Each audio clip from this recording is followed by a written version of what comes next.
to me, this really starts to round out, I think, makes Infinite kind of the complete package that we know Halo fans have been waiting for. Yeah, absolutely, because that's kind of how I'm viewing it, that this is kind of the complete edition now of Halo Infinite, finally getting Firefight in there. For folks that maybe haven't been playing or haven't been following along, we have a multitude of community-made Forge maps now that are populating pretty much all across the game experience now. So that was always one of the biggest goals we had for Forge, was building a set of tools and systems that really allows the community to go crazy and start to sort of, eventually we're sort of giving the keys to the community. This is now your game. Go make it something greater than we even could, because, I think looking all the way back, Forge has always brought really cool, unexpected things that have always surprised developers on every Halo title. And so far, Infinite Forgers are already blowing us away with their creativity. As we look ahead to the new year, I think we're going to expect to see Forge modes and experiences and content start to become a bigger and bigger integral part of the Infinite experience. So, and if I look across the studio internally, just the journey that we've been on,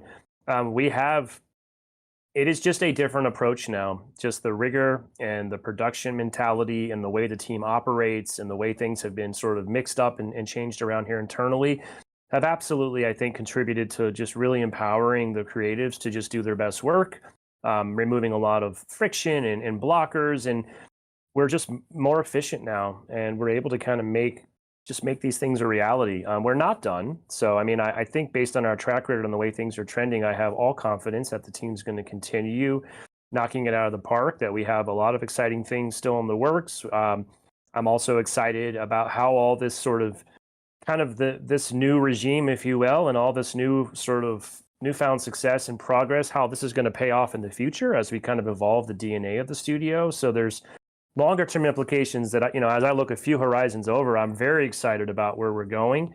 I do want to give a shout out, like we're not done. We actually have several more big ticket items on our to-do list, things that we've been very open with the community about.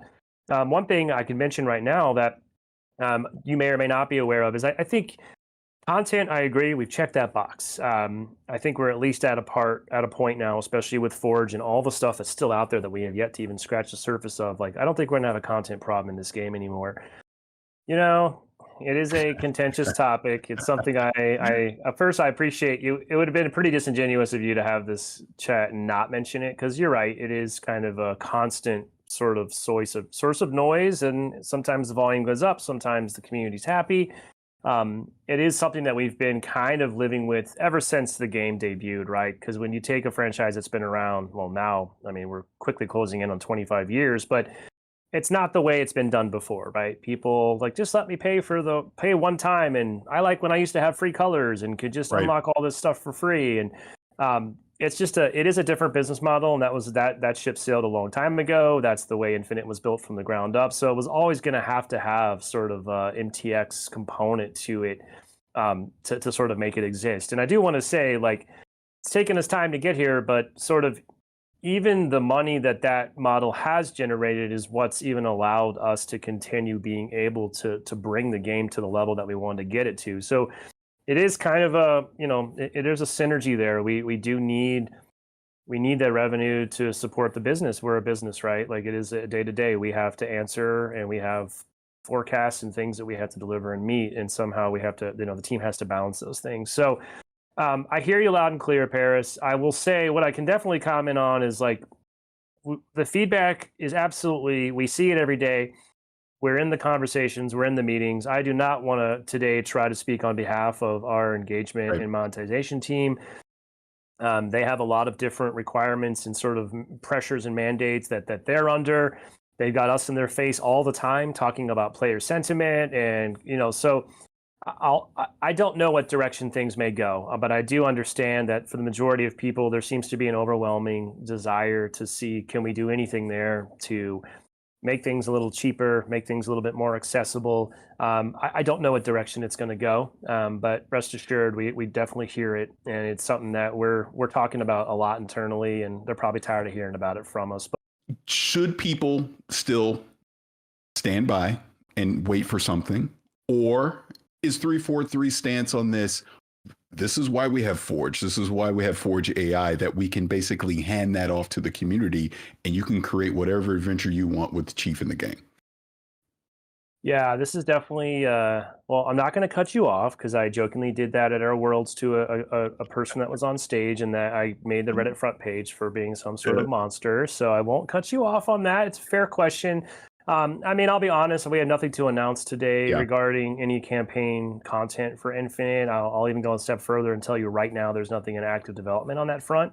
You know, we made the decision, it was just over a year ago, to really double down on improving the multiplayer product, going after the key sort of sentiment issues. And I do think you bring up a great point. I think Firefight, the AI toolkit, and Forge, we now have the opportunity in multiple ways to scratch that PvE itch. So I am looking forward to seeing how that continues to evolve, how we can find these types of campaign-like experiences that might come from the community that we may or may not be a part of. We'll see, but bringing those up to the forefront, putting them in matchmaking, I do think there will be no shortage of PvE experiences still to come for Infinite in that regard. I definitely don't think Halo's best years are behind us. I think there are a lot of really cool, exciting things on the horizon. Some things are further out. Folks that have been kind of keeping a keen eye might notice that we've started sort of posting some job postings again. I mean, the winds are blowing. We are starting to look ahead to the future. I don't think we have anything to say on that front for quite a while, but, you know, I mean, Infinite, as good as it is, and as more great things there are still to come, the studio has ambitions that reach beyond Infinite. And I'm very, very excited and energized to sort of take all the cumulative 25 years and all the learnings from Infinite and apply that to what could be next.